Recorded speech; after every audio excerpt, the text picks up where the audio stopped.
Hi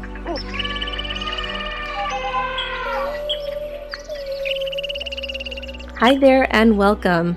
You're listening to Animals and Us, Voices of a New Paradigm. My name is Avantika, and I'm a researcher exploring animal consciousness, environmental sustainability, and planetary health. I want to help bring animal perspectives to the table and transform our relationship with the natural world. And I'm Barbara. I'm an animal communicator and retired veterinarian. My true passion is exploring the hearts and souls of animals and helping people come to a much deeper understanding of who the animals truly are at their core. This podcast is for anyone who loves animals and nature and has an interest in their own personal and spiritual development. We'll bring you powerful conversations with fascinating people about animal and nature sentience, consciousness, and communication. Thank you so much for joining us on this journey of love, respect, understanding, and care for the fellow beings who share our beautiful Mother Earth with us. Hi, everyone, to another episode of Animals and Us, Voices of a New Paradigm. And believe it or not, we've been doing this for 4 years. May is our anniversary time for 4 years, and we're still going.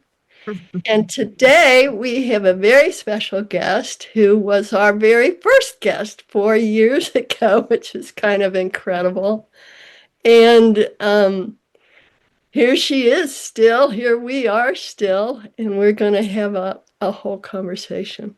So I'm speaking about Dr. Linda Bender, who is a fellow veterinarian and lover of animals, animal advocate.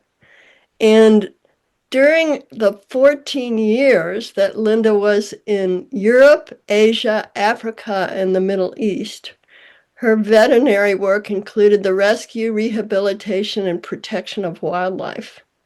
She also worked in zoos in Southeast Asia, where she treated animals that had been rescued for the wildlife trafficking trade, and she helped introduce them back into their natural habitats. In both Asia and Africa, Linda worked with local communities to promote anti-poaching initiatives and educational programs. She's also the co-founder of the nonprofit charity From the Heart and the author of the Amazon bestseller, Animal Wisdom, Learning from the Spiritual Lives of Animals, which is an incredible book. You must read it. Her work has been endorsed by Dr. Jane Goodall, Deepak Chopra, Dr. Larry Dossey, and many more. And for more than 25 years, Dr. Bender has practiced meditation and studied many of the world's wisdom traditions. And I know she's had experience with some amazing indigenous healers in Africa, and I'm not sure where all, but I know Africa. All of these experiences helped shape her environmental consciousness and deepened her commitment to spirituality, conservation, and animal advocacy.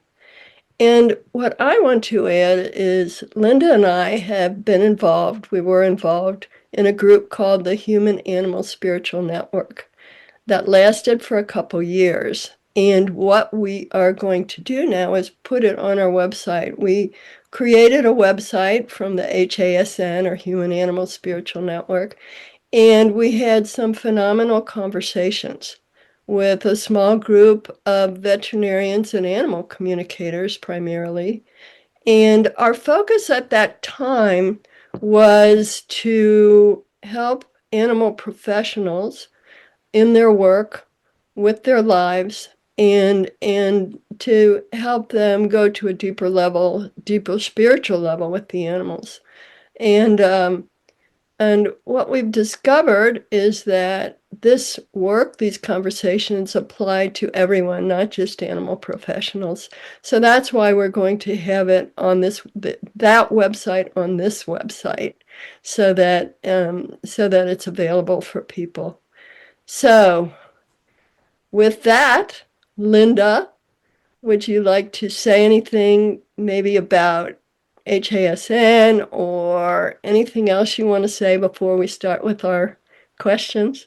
Well, first of all, I'd like to say thank you so very much for having me join in this conversation. It's so meaningful to me, and I'm so thrilled to be with you two amazing ladies and who are so passionate, so dedicated to the well-being of others, specifically our animal companions, that it touches my heart, and I am just honored to be part of this conversation. So I want to thank you for inviting me. And it's been a short 4 years. I can't believe it. But we're all still here, doing our best. And I will just add, I highly recommend that all of you who are listening to this tune into some of the conversations that we had on the HASN, because with all the turbulence going on in the world today, much of this information applies to people in a way that how do we cope? What can we do to get through these troubled times that we live in, to be stronger and better people and better advocates? So I wanted to say that. So thank you guys. Thank you, Linda. And what I want to add here is that this HANSN group was in part about animal communication and how we relate to animals in that way. But Linda particularly brought in the spiritual aspect of animals. That was a main focus of hers because she's been a long-term meditator. She's advocated for animals for a long time. And it's not just about communication or even communion. It's about the spiritual aspect of animals and who we are together and all about that. So, Linda, what I'd like to know is we use that word spiritual a lot, and Yeah. it means different things to different people. What does it mean to you personally? How would you define it or explain it? Well, I think that's an important question because I know it is different to different people. You hear so often, as I'm sure you do, I'm not religious, but I'm spiritual. What does that mean? Again, for me personally, the only religion I feel that we need is the religion of love.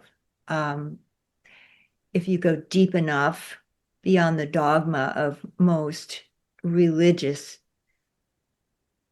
beliefs, it starts with love and compassion and peace. But for me, spirituality began when I was a little girl out in the backyard. I was taught about love, kindness, and the interconnectedness of all life with the birds sitting in nature. I was this little awkward, skinny thing, and I was almost imprinted and invited into the world of animals, and I just lapped it up.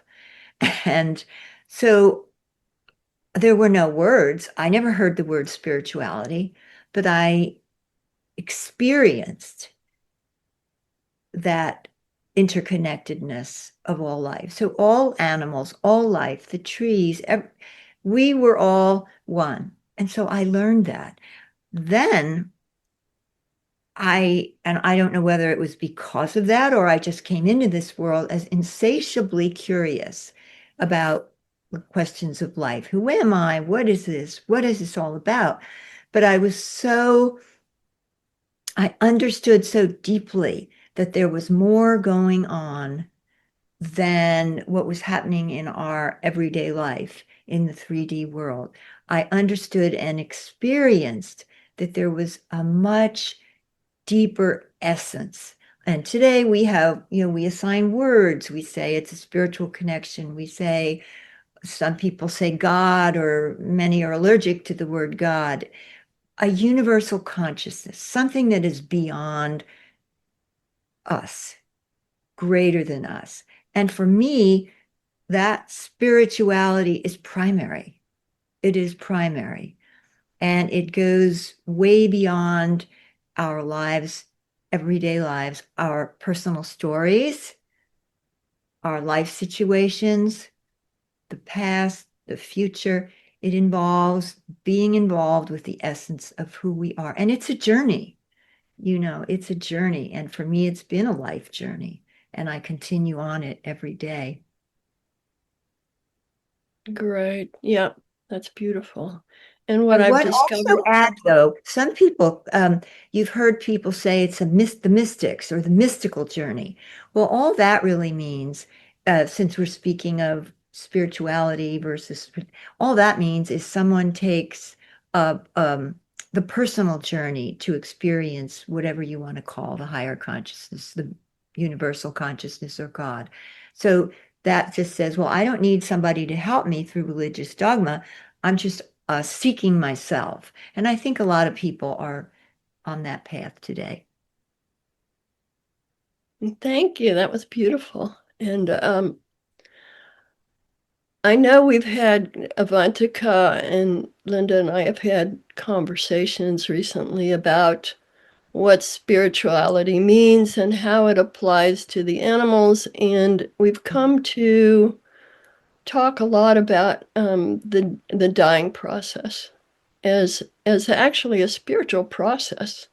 Mhm. And so, from your perspective, Linda, how do the animals experience the dying process? What have you learned about that? Well, what I have learned, I've learned so much from them. One thing I learned very early on about animals, they live in a consciousness that is more closely connected to God, or again, whatever you want to call the greater awareness. And so, what I understand through them is they trust. In other words, they don't they don't judge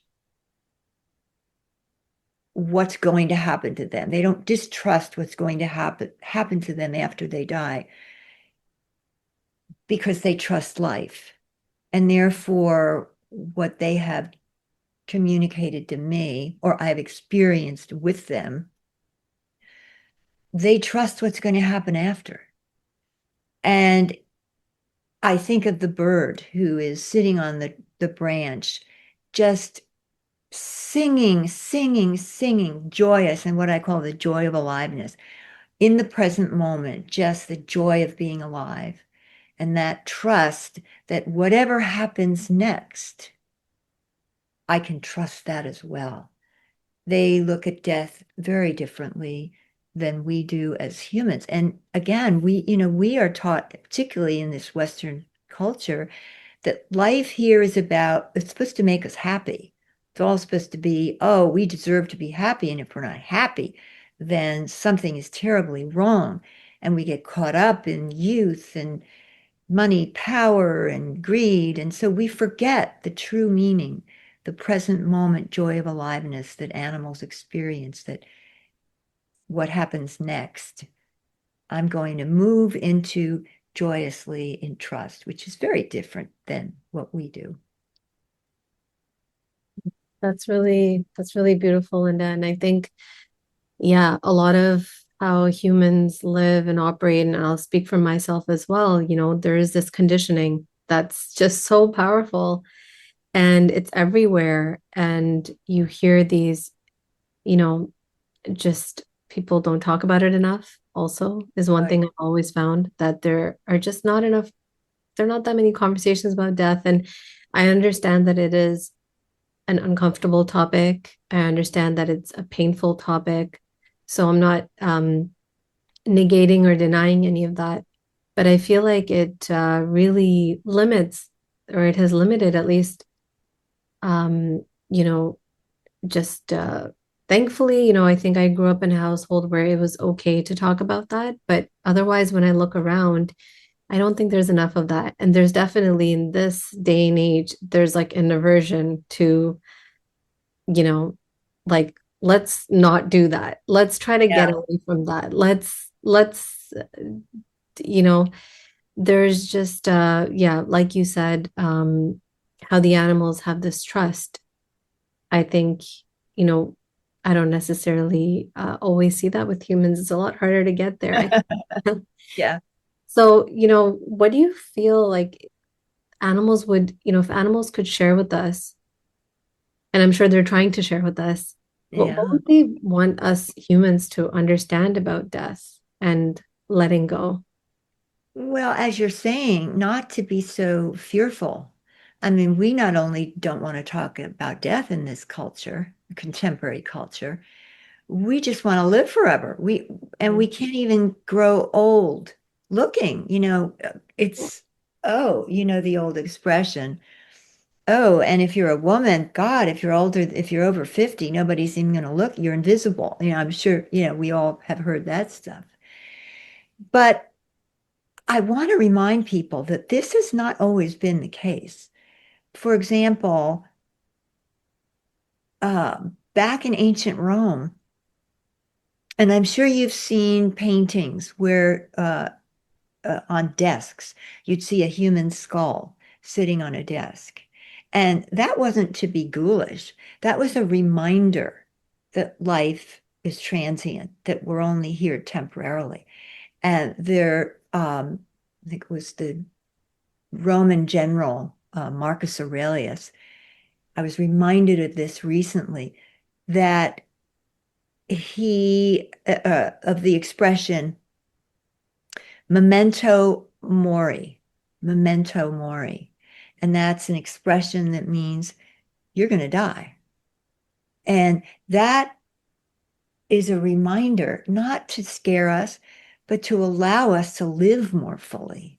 Because the more we realize that life is precious, life is temporary, it can become much more beautiful, more intense. It's more important, again, to remain in the present, not waste our life force energy on worrying about the past or the future or worrying about dying. We're going to die.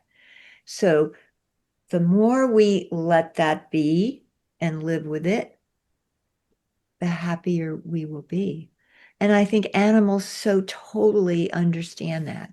And they also want us to understand that when the physical body dies, that part ends, but a loving relationship does not end. It's just the physical presence that leaves, and that we Yeah. should be more loving while we're here, less fearful. hmm this reminds me, I recently read a short book on the Bhagavad Gita from the Uh-huh. Hindu traditions, and there were certain parts of that. It was a discussion about the Gita, and there was one part that really stuck with me exactly about what you just said, that it is so Yeah. important to remember in every breath that we will die. Again, Yeah. not to scare us, not to um, make us feel bad or make us feel, upset, but to remind us about how precious Yeah. this moment is. And so Yes. that when it happens, we are, you know, I'm not sure if ready is the right word, but it's like you can embrace that you're ready because you know that it was coming, and you're not fighting it.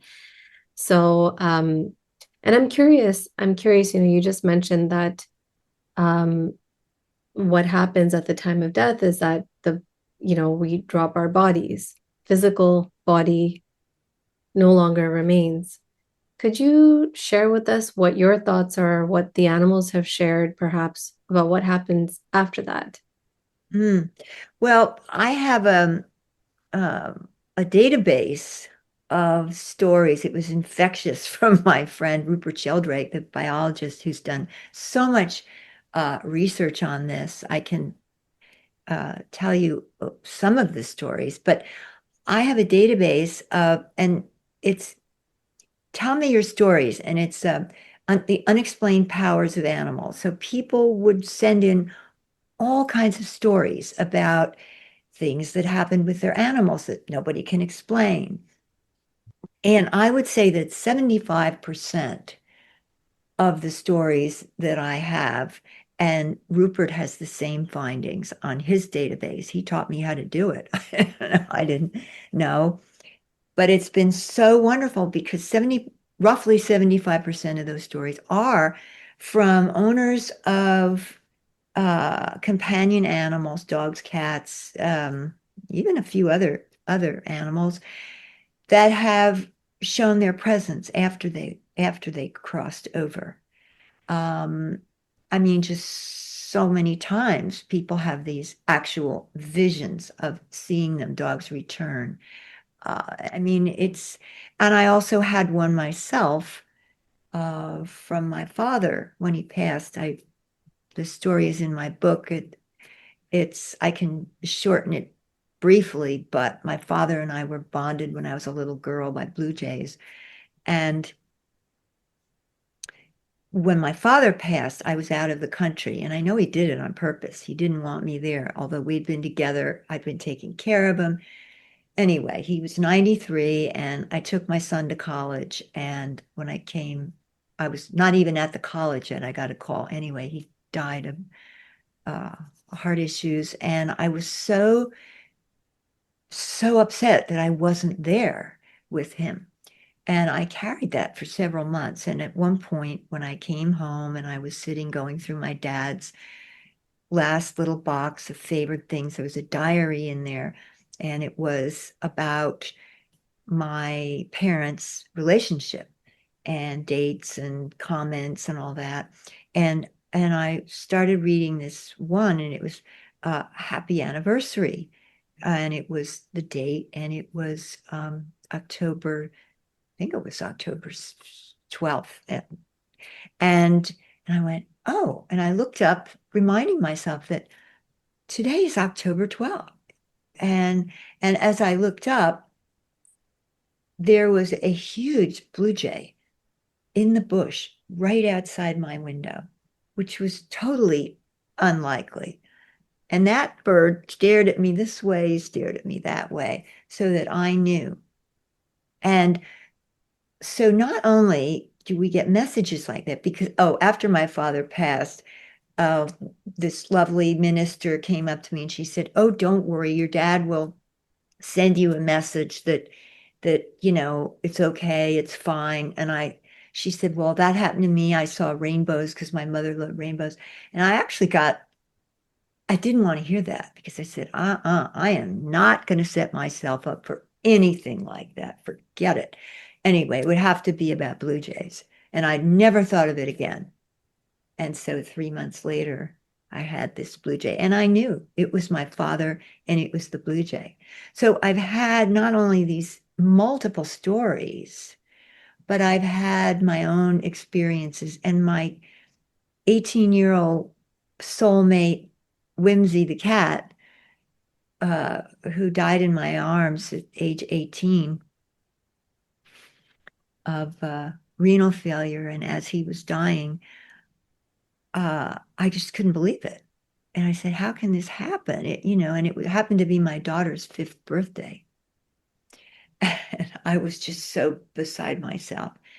Anyway, I went to sleep, and I realized I had a message from Whimsy after he passed that I did that. It was Jamie's birthday. It was her 5th birthday. That's because I had to go, but you have her. She is here now. And so many ways that I have experienced the communication after they leave. It's just quite common. It's Yeah. quite common. And it's very similar in human experiences. I've read some of these stories and studies that I think they say almost 75% of humans, after they lose a loved one, there's some way they communicate. And I think it's very similar with animals. I do. I know it is. Yeah. And I'm glad you brought up those examples because it is a very hard thing to go through to lose a companion animal. And when it's unexpected, I mean, I think under any circumstances, it can be really hard. And I've, personally seen so many situations where people have held on to some guilt after their animal passes, Mm. wondering, did they wait too long? Could they have done more? Did they decide too soon? Could they have done this or that? And that process, before something like that happens can be very taxing emotionally, mentally. Um, what what do you think their animals would want those people to know? What would you share with Yeah, people who are going I through that grief? we have a situation of unconditional love. When your companion animal is alive, there's no judging. If you're good to that animal, you're loved.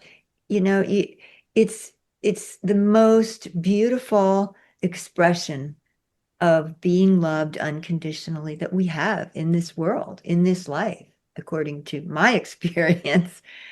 And that doesn't change after they pass. So I think the most important thing they want us to know is wait a minute, you did your best. It doesn't, it's okay. It's truly okay. And I mentioned earlier, a dear friend of mine they lost their dog. Her husband was out walking the dog, let the dog off the leash, and the dog bolted into the traffic. And he called and called and called, and the dog turned around, looked at him, and he was instantly hit by a car. Well, he was, he grieved and blamed himself. He could not get over the guilt. I did this, it was my fault. So it happens in other circumstances, as well as did I put my animal to sleep too soon or wait too long? So, whatever it is, it's okay. They know they were loved. You did your best. Mhm. Are there any other, just thinking about someone who may be going through this right now, is there anything you can advise to them that they can do to Well, move through this? I think the other thing we tend to deny, as well as death, is we tend to deny our grief. That again, oh, we're supposed to be happy in this life. Oh, anything else is there's something wrong with us. No, grief is a natural consequence of deep love. And I don't know much deeper love. I don't know any deeper love than the unconditional love between a person and their beloved companion animal. And that grief is a natural, healthy expression of that love. Deep grief comes from deep love. I remember years ago being in the clinic, and one particular woman came in and she was just crying, crying, crying. She was apologizing for her sadness and her grief because her cat got out and was hit. And I just said, you know, I wish more people would express their love in this grief as you are. You have to go through it. And it's a process, and it hurts, but you come out on the other end a, a stronger, more resilient person if you allow yourself to experience the grief and go through it. It changes. It doesn't entirely go away ever. I still miss my whimsy cat, but it's different. It evolves. And we're better able at that point to love again. Yeah, thank you for that, Linda. I think that's a really important point about grief. It seems like in our culture, in our society, Mm. grief is discounted or poo-pooed, and especially if it's for an animal, because Oh, yeah. most people think of animals as lesser than. that our Yep. bond isn't as close as a family member or a dear friend, but they are family members and friends. And it's really important to feel those feelings because I've seen this, when you Yeah. suppress those feelings, it comes out in other ways, Yeah. possibly for many years. So I Yes. think that's a really good point. And in terms of what you were saying with an animal dies and that we shouldn't feel guilty. What the animals have actually told me when I've communicated with animals who've Mm, died or are dying is that love is the only thing that matters. And I know you believe that as well, that nothing else is important and they don't hold grudges. They right. don't resent you for anything you have done or didn't do. It's done. Yep. As long as there's love, everything's okay.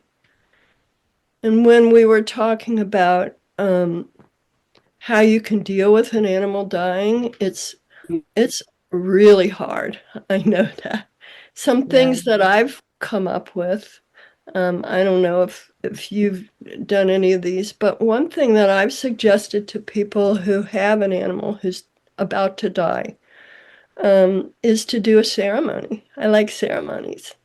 And you Yes. can sit with the animal and not go through the misery so much, but recount the blessings, recount the wonderful times you've had together, and acknowledge that animal for how precious they've been to you and what they've meant to you and how you're ready to let go. Because if you're not ready to let go, it puts a Yeah. lot of strain on the animal. They can't let go.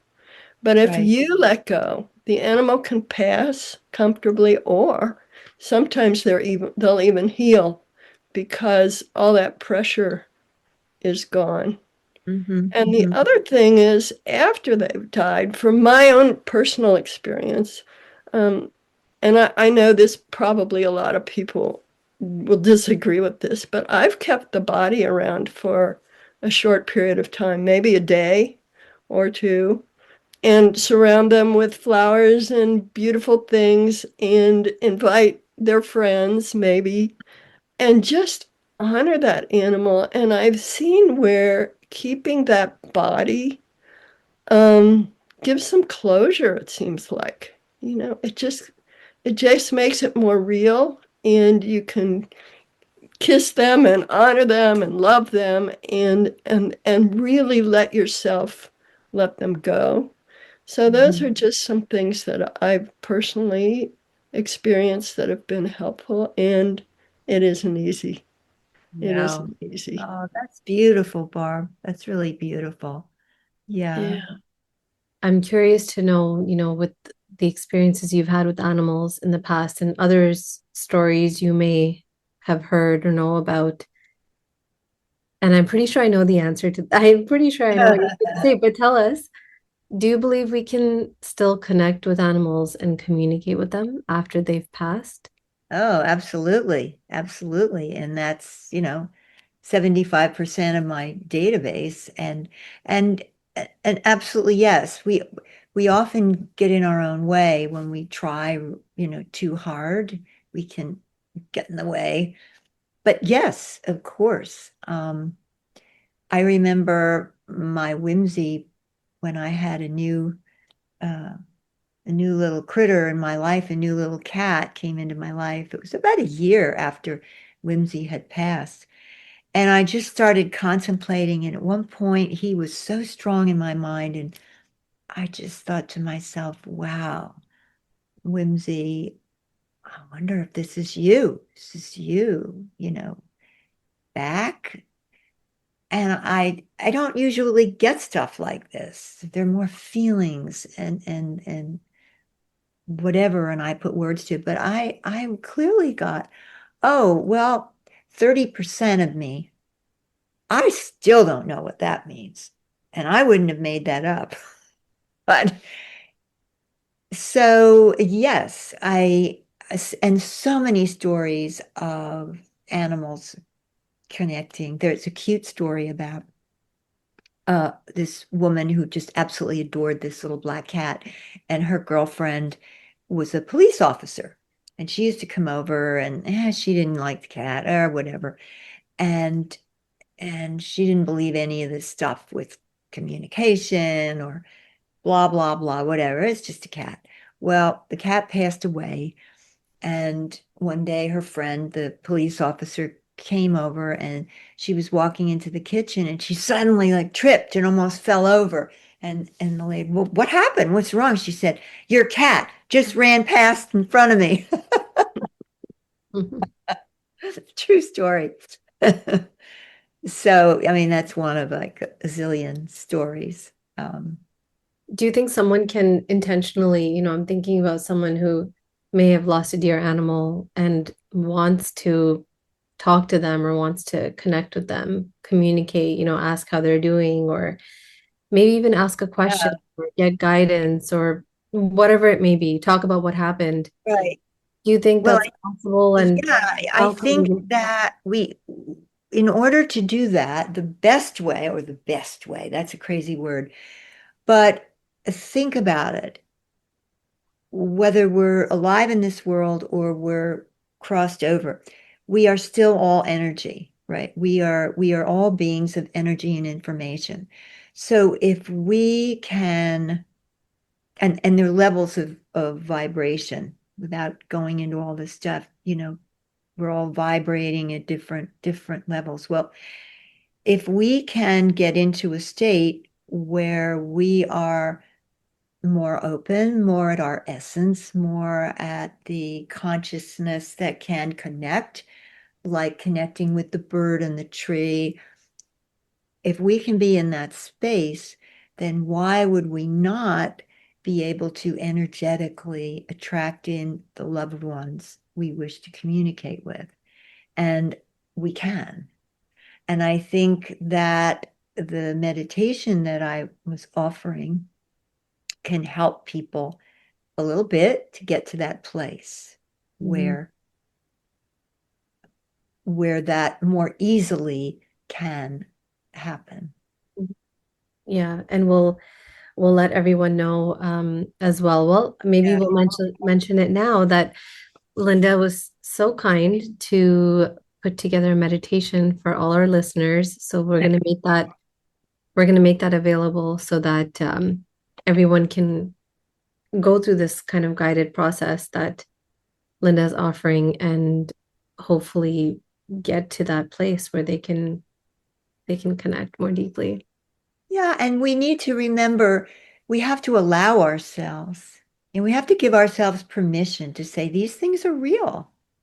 Often people have these wonderful experiences and then they talk themselves out of it. If people are having difficulty, I also suggest that before you go to bed, set an intention, ask a question, because when we're in the sleep level of consciousness, things are more easily communicated, and that can be a help. It's practice too. It's like exercising a muscle. The more we get into this, the better we get. Yeah, this is great, and it reminded me of a story from some years ago when, I have done communication with animals for a long time, and Yeah. sometimes animals before they die and sometimes after. And years ago, my brother's friend Larry had a little miniature schnauzer who was at the end of her life. And Larry was quite distraught, and he asked me if I would talk to her. But I was really busy at that time, and I couldn't do it immediately. So I said, Larry, just sit with her quietly. Just go in a quiet room, sit with her, and, start asking questions in your mind, simple questions, and see what comes. Yeah. He got this whole dialogue from this little Oh, dog about where she was and what she needed. And it was so great. So people tend do to it. think they can't do this, that it's only for certain gifted people or people who've had all this training and have certain skills, but it's Oh, not. It's No. just not. Anyone can, if you love your animal, there's a connection, whether it's in words or not, it doesn't matter. It just Yes. doesn't matter. And that's like the morphic field. It's a little what I'm speaking about how we're all connected. Well, in that quote morphic field, that morphic resonance and all that, that like, birds, flocks of birds, schools of fish, all that, they are connected. But what connects them? And it's the relationship. It's the bond, the family, relationship. It's the emotional connection. And that's what does it. So if you have that, particularly with your beloved animal, my gosh, yes, just give yourself permission to sit and love and be in love and allow and trust. And I just think animals get it. Back in when I was a little kid, the animals were so excited that they had this little human who who was open, to connecting with them. I know, Barbara, you've had experiences like that with elephants and other animals. There's a joy of aliveness that connects people. And we've shown that what makes a dog know when to go to the door when the owner's coming home. Rupert Sheldrake did these incredible studies. It's not when they hear a noise. It's not when whatever else happens. It's when the person they're attached to has the intention to go home. Mhm. Yeah, very fascinating. So it's not about distance. It's not about whether you're alive or crossed over. It's that bond of love. And, Barb, like you said earlier, it's just all about love. That's the religion we need. That's the spirituality we need, the energy of love, because there ain't nothing like it. Yeah. And Linda, I've heard some stories of people saying that their animals who have passed have come back. They've come back in other forms. And so I would love to hear your thoughts on the topic of reincarnation and if Yeah. that plays a role in how you have come to understand animals and death and dying and all of that. Well, in my personal experience, I do think that happens. I've had a lot of stories. There's a famous lady, I won't say who she is. But anyway, she sent me a story about she had this beloved little black cat, and the cat died. But the cat used to love to do certain things in the house and whatever. And so she started having these dreams that the cat was going to come back. The cat was going to reincarnate. So she listened, and it was so specific. She went to a specific shelter at a specific time. And there was a cat that she connected with. She brought the cat home, and the cat immediately upon going in the house ran up like to the second or third floor and jumped in the bathtub, which is what her first cat used to do. And she just, because she was doubting, she did what she was told to do, but she was still doubting. And the cat jumped and started playing in the bathtub and then looked up at her and she said, "Oh my God, it's real." And so many other stories like that. I love that one because it's so specific. Um, I actually had a personal experience with a friend who was grieving a dog. He got another dog, and I was sitting in his living room interviewing him about because he wanted to know if he could still connect with his other dog that had passed. We had a strange encounter of the dog he now owned came in the room when I mentioned the name of the first dog, and the dog came over to me and looked at me with these eyes like, "Don't you get it, lady? Come on, don't you get it? It's me, it's me." So, so many, many stories like that. And also, because it's something I've been very interested in, I've been to lectures of there's a man by the name of Dr. Tucker, and he's out of, I think it's North Carolina, one of the universities at North Carolina. And he took over the works of these, I don't know the name of the doctor who preceded him, but all these uh, stories of children who've come into the world and they remember previous lives and their parents freak out and they start telling the stories, and they've even had, like, say, a scar on their head, and the kid talks about in a previous life they were killed by being hit in the head. Anyway, stories like that. And I also have read the books by Dr. Brian Weiss. He's pretty old now. He goes up to Omega once a year and does lectures, but he was a traditionally trained, brilliant psychiatrist. And he was doing his thing. And one day he did hypnosis, but just normal traditional hypnosis. And this woman just went off talking about his deceased son and just started talking facts that nobody could ever know, ever know. So he was astonished. And so he became intrigued with stories of reincarnation. How could this person know this? And anyway, so his books, I think he's got about, oh, many books, but many lives, many masters, I think is one of the first ones. I did see him live once, and he's an incredibly humble, beautiful, brilliant man. Um, and his stories are just beyond what, I mean, I don't have any doubt that this happens. I can't explain it. But yeah, I do. Yeah. I saw Brian Weiss many years ago. He's been around for a while, and Long time, yeah. but you know what? In the last number of years, I don't know how many, it's become a bigger, not only our spiritual connection with animals and humans and other beings, but also the topic of death and dying has become more prevalent. There's so many books about people who have died and come back, near-death experiences. I mean, it's kind of exploded a little bit in the last number of years, which is good. It's good to talk about it and understand more.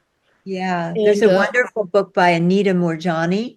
Her mhm. story is incredible. Her story was found by Wayne Dyer, and he pushed her into the limelight. And so she's done tremendous amount of work. She's a lovely lady. If you ever get to see her, listen to her, her story is incredible.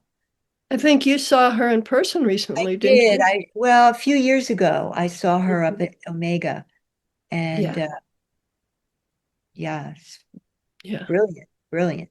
We're in a time where there's a lot of suffering and destruction and violence and chaos in the world around us. And we know that the animals can bring comfort. But how do we, from your experience, especially as a meditator and a deeply spiritual person, do you have any suggestions on how we can cope with some of these things and not get lost in it? Yeah, well, this has been, as a highly sensitive human being, I've dealt with this uh issue with animals for, oh gosh, most of my life. But I remember when I was working with the animals that innocent victims of the wildlife trafficking trade, it's beyond what I can describe, the level of useless suffering, killing. I mean, it's just it really almost broke me to live in a world where innocence is treated like this. And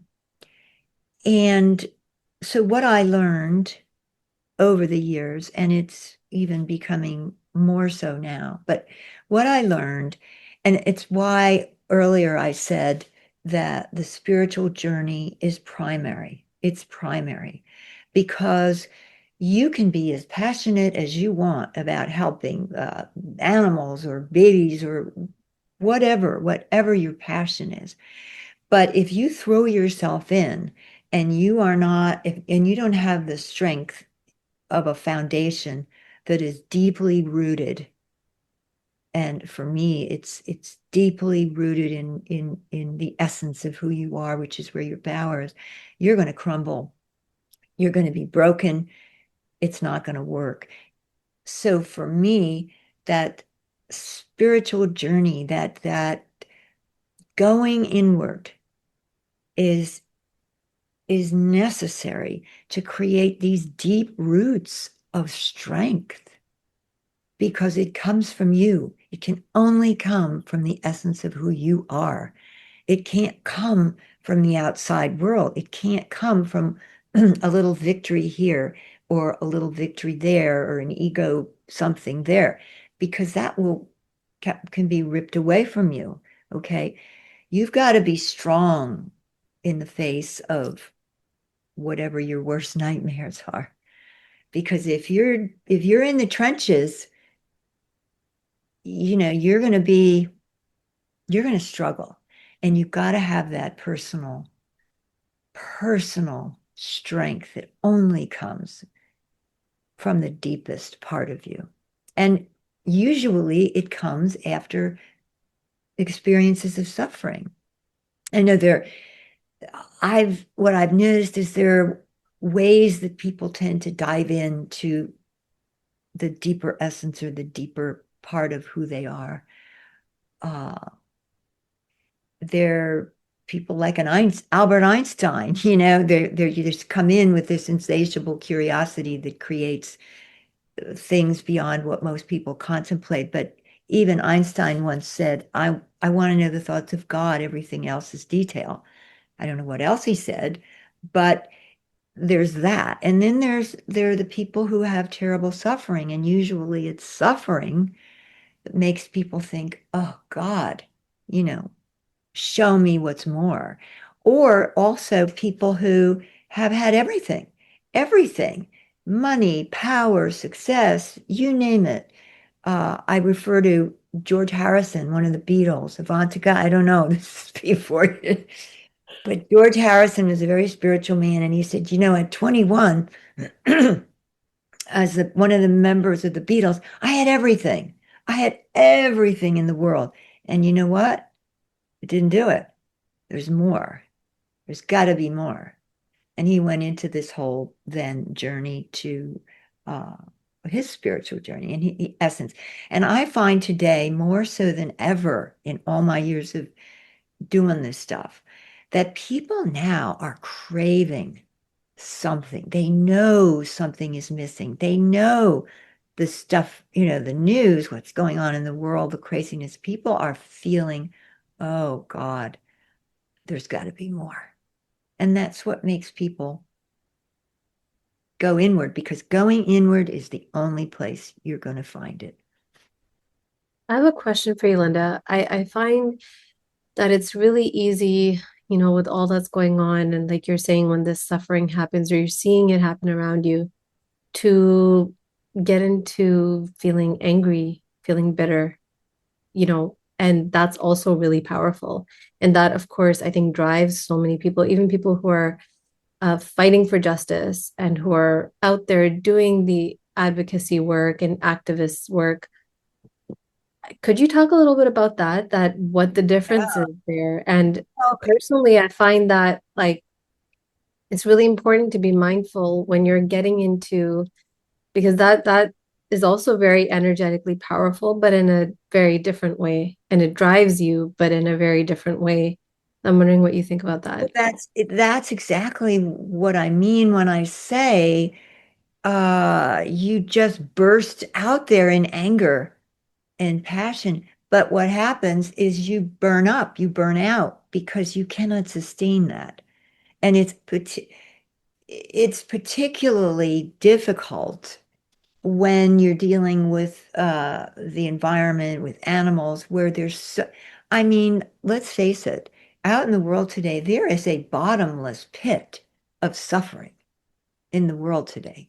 And anybody who thinks without any inner strength and the development of who they are in their essence and building their own inner sanctuary, if you think you can dive into that successfully, you are setting yourself up for all kinds of disappointment, minimally, frustration, just falling apart. I mean, I know activists who that, committed suicide because, finally they say, I can't do it.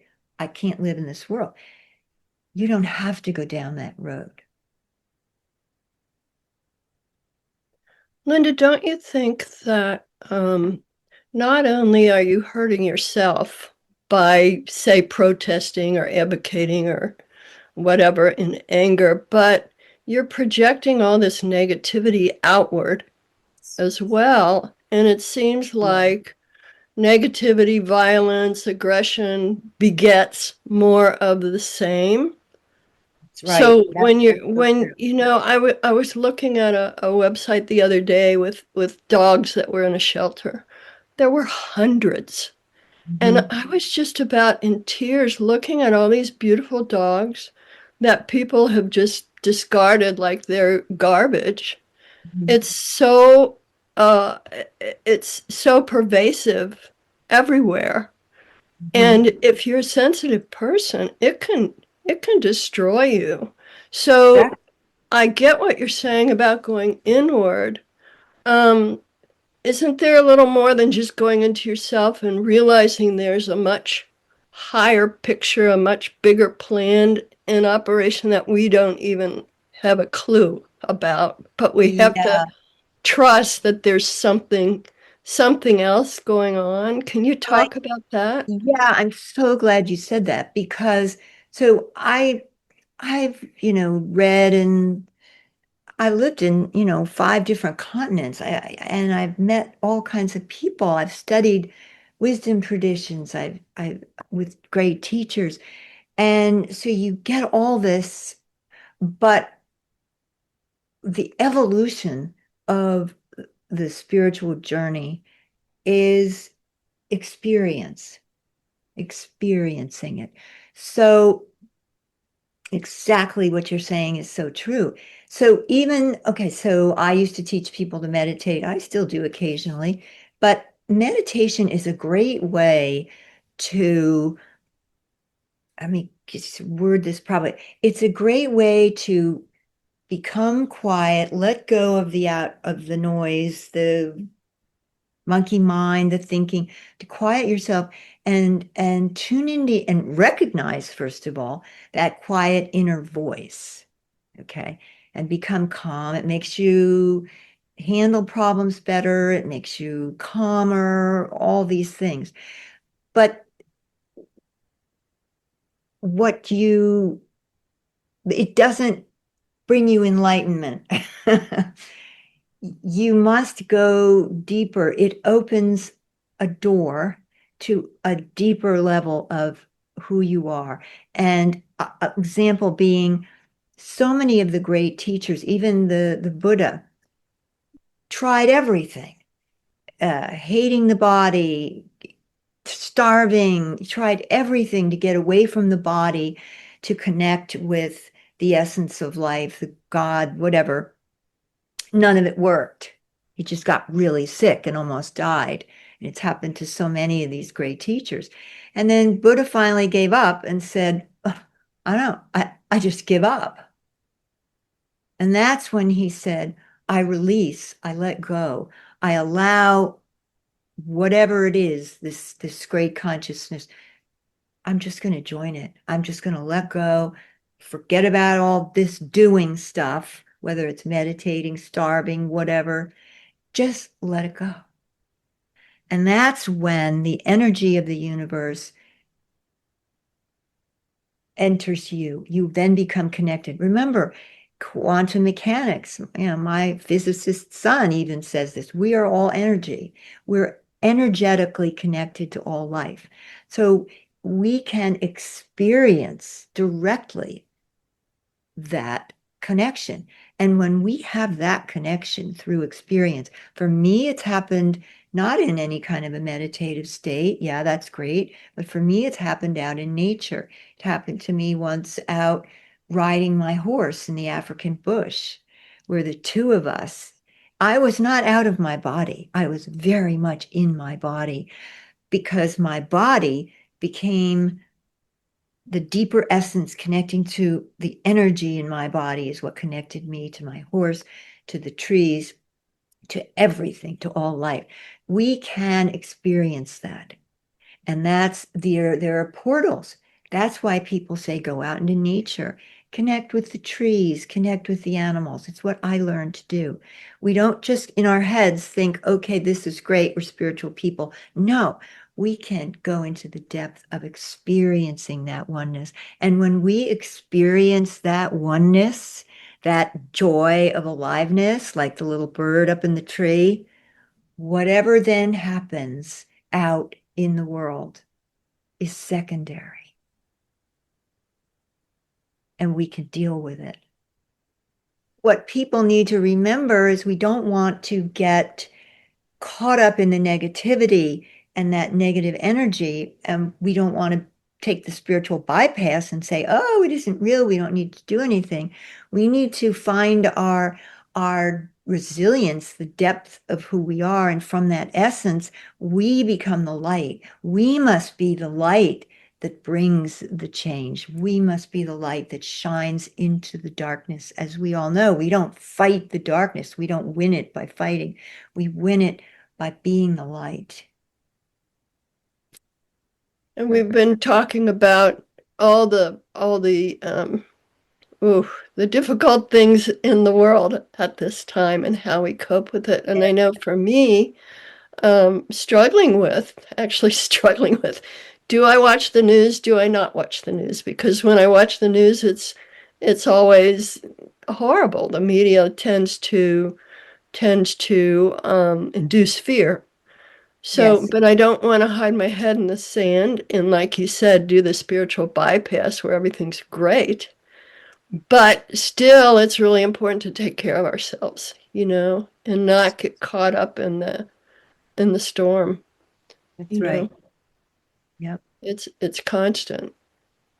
It's like being the one who, again, the one who shines the light. That's who we need to be. That's the only way we're going to make a difference. And it's a big difference. It's a huge difference that brings when you become the energy of the light. And I I want to tell you something. The other night I was in a meditation, actual meditation. And what I heard was how important it is for us now to relate to the animals, to communicate with the animals, because with all the chaos and terrible things happening in the world, it's the animals that are going to be our guiding light, you know? And if we can really, really listen to them and pay attention, they're going to help us get through this. Yeah. Well, thank you, Linda. This has been such a pleasure to spend Oh, time with you as always. thank And you. I love the way you think. I love who you are. I love what you do. And you've just brought so much uh, room for thought for people, for our wonderful audience, things to think, and for me, things to think about. And it's really wonderful to have you here 4 years later, and Yes. maybe 4 years from now we'll do the same thing.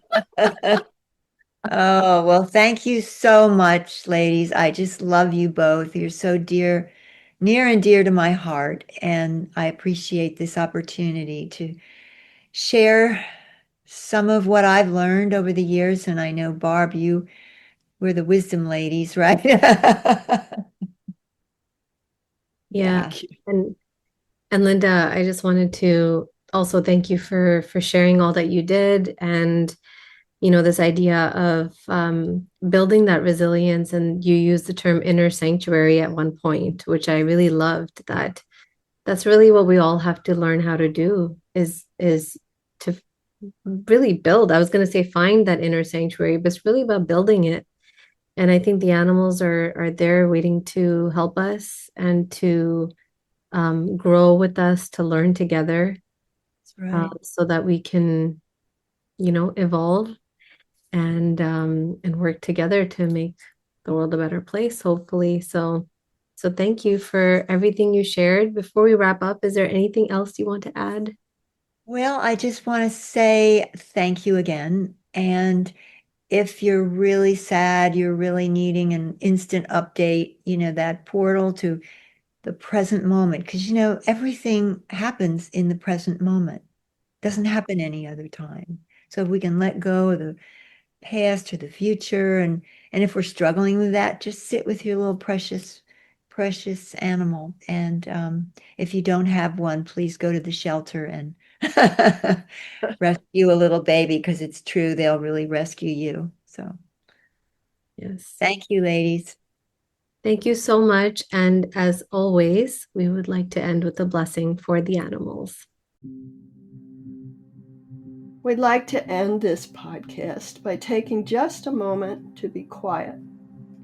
And we give thanks and blessings to these amazing animals that we share our lives with. They give us so much and ask for so little in return. We hope that you can keep the animals and all living beings in your heart and in your mind as you go about your day. Thank you so much for being here with us today.